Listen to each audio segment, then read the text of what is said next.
Hi everybody, it's Sandy Smith-Leyva, and I'm delighted to welcome you to the Brain Food for Accounting Leaders series. Today we're going to talk about how you're wired. And it just makes sense, I think, to have a high performance series because the higher you go, it's just really not about skill set, it's about mindset. So I want to share with you some of the really cool things that I've learned about mindset and being in the neuroscience community for a while, and also coaching and seeing what holds people back. So I also think it just makes sense to better understand the part of us that's running the show, which is our brains. So I have a little 6-section triangle I will explain in a later call, but today what I want to start with is how we're wired, because what I want to do is create possibility for you.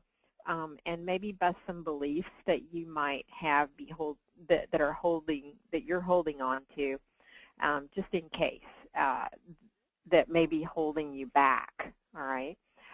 So we're really wired for two purposes. I'm going to jump right in here. This is going to be short. They're all short every week. We're wired for two purposes only. If you think about it, we're wired to survive. That's the key one. And then secondarily, because it supports the first one, we're wired for social. We're wired to be accepted into a tribe, because being an outcast means lower survivor rates. So when when we are connected, when we are social, when we are making friends, it helps us flourish and thrive, and it supports being able to survive.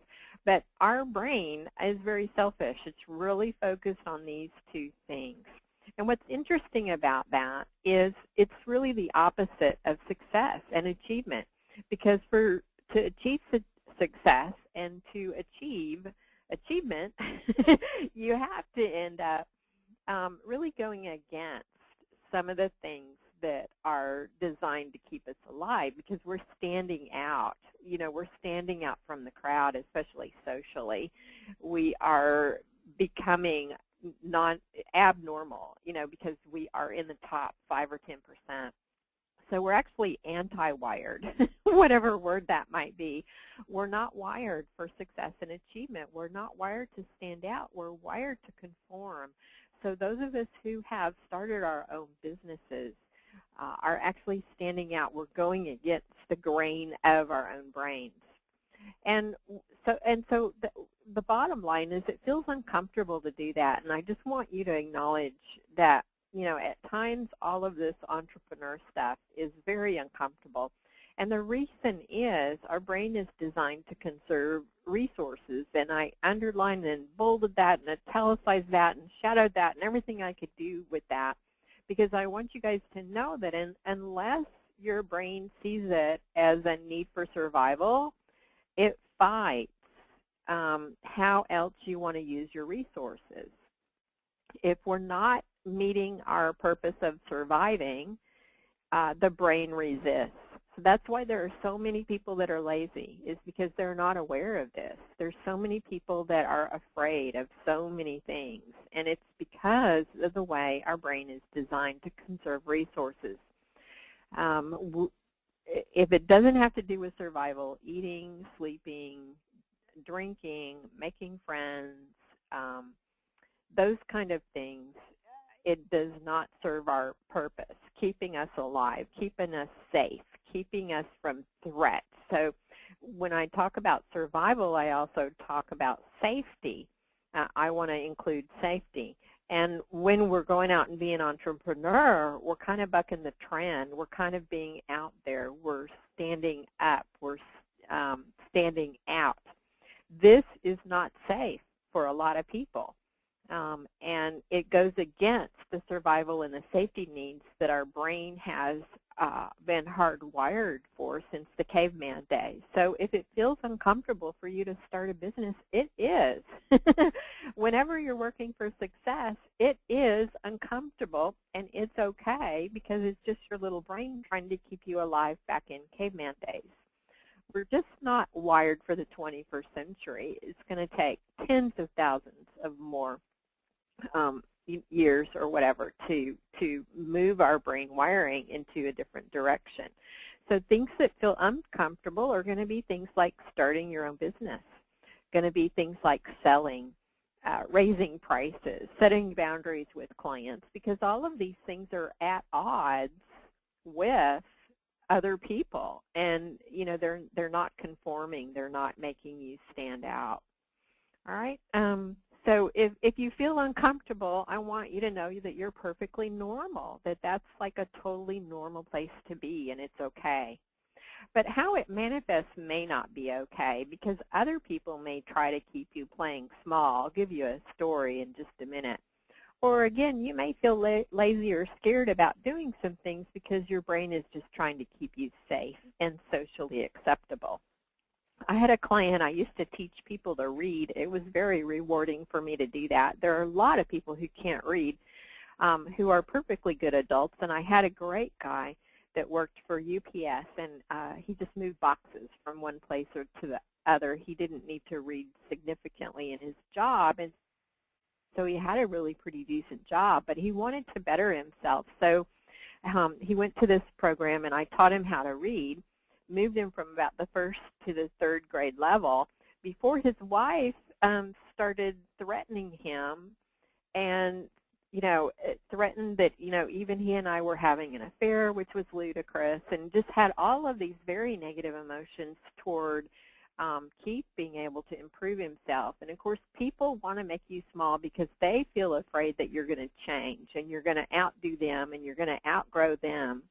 And so you may have that in your family or somewhere. And unfortunately, Keith gave in to his wife and was not able to continue his reading. So I feel really bad for that. And I hope that that doesn't happen to you, that you can maybe enroll, any family member that you have that might be holding you back into both of you guys having a better life. Because and that's why I put reassure them, because if you fight them, they're going to feel more threatened and more jealous. But if you help them feel safe with your changes that you want to make, then you're helping them, kind of soothe the parts of the brain that are scaring, them with your actions. The other story I want to share is deciding to fly, which is talking about when I, in the 1990s, I had an opportunity to co-pilot a small, tiny 6-seat single-engine airplane around the world. And I had to make a really conscious choice about that, because that was life and death. That was a life and death decision. We figured out the odds that probably had 1% chance of dying. Actually, it was probably more than that, but I didn't know any better then. So I made a really conscious decision that I thought, okay, this is worth it. I want to go on this. Now, that's different. That's your brain trying to keep you safe in a very, very healthy, fair way. But sometimes our brain is wired the same way toward, feeling things like embarrassment and pride, which have nothing to do with dying in this day and age. I could see how it could happen in caveman days, where if you had issues that were embarrassing or hurt your pride, that you might, somehow get disassociated with the tribe, and then that does have to do with survival. But today we don't have that kind of thing. We don't need a tribe, so to speak, for survival, because we have things like grocery stores and other things, that can help us. So do distinguish between what really is a life-death, where your brain is really going to help you, and something that's just simply embarrassing or causes you to lose a little bit of pride. That is, more flexible in the way that you can kind of decide how you want to be toward that kind of fear. And we'll talk a lot more about fear in these sessions in the future. The other thing that I want to talk about is, it takes a lot of guts to stand up to a client. So what happens is, due to this wiring, we can feel fear toward our clients, like we're scared to raise prices or we're scared to cut them off or whatever. And I was really happy the year that I finally decided to fire one of my biggest clients that was really just draining me because they just wanted so many things that were kind of over and above what I had systems for. And I would always be going out of my way for this client, and even though I billed hourly back then, I still felt that with the way I was managing my time back then, they were just a big time drain, and they were a big revenue drain. And I finally got the guts to cut them off because I knew they were holding me back. And so learning to do that and learning to not feel bad about that and learning to, say I'm sorry to a lot of clients a lot is really part of just moving forward and having a business and making sure that your clients are not running your business. All right, and that all has to do with the social wiring that we have, that innate need to be connected to other people.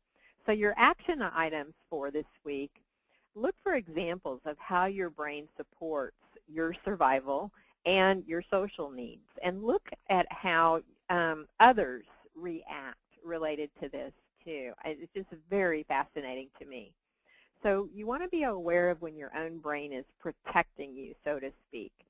And, it's okay. I don't think it's too crazy to talk with yourself and say, make a pact with your brain that you're going to be okay if you decide to use those scarce resources towards success. It's going to feel a little bit uncomfortable. So the last bullet is practice being uncomfortable, not when it's about life and death, but practice being uncomfortable, kind of stepping out there and standing out and starting your own business and deciding, what you want to support the life that you're going to love. All right, so think about that brain tip, the brain food for this week, and we'll talk to you next week.